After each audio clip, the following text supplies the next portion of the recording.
আজ আমি তোমাদের দেখাবো মোরলা মাছের টক ঝাল। তার জন্য প্রথমে আমি নুন হলুদ দিয়ে মাখিয়ে নিচ্ছি মাছটাকে।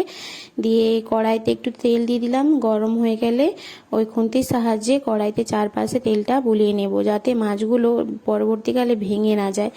এই মাছ কিন্তু ভাজতে একটু কষ্ট, ছোট মাছ যেহেতু, তাই আস্তে আস্তে ভাজতে হয়। আর ভিডিওতে আমি একটু স্পিড দিয়েছি, কিন্তু আমি অনেক আস্তে আস্তে ভেজেছিলাম।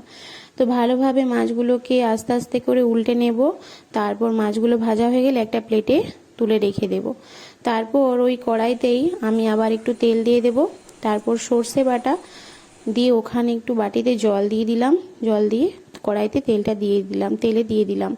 তারপর একটুখানি হলুদ গুঁড়ো আর লঙ্কা জিরে গুঁড়ো দিয়ে আমি ভালোভাবে নেড়ে আর সামান্য জল দিয়ে দিলাম। দিয়ে আমসুটা বা আমচুর বলো দিয়ে দিয়েছি। দিয়ে একটুখানি নুন দিয়ে ভেজে রাখা মাছগুলো ফুটে গেলে দিয়ে দেব। দিয়েই আমাদের রেডি মাছ।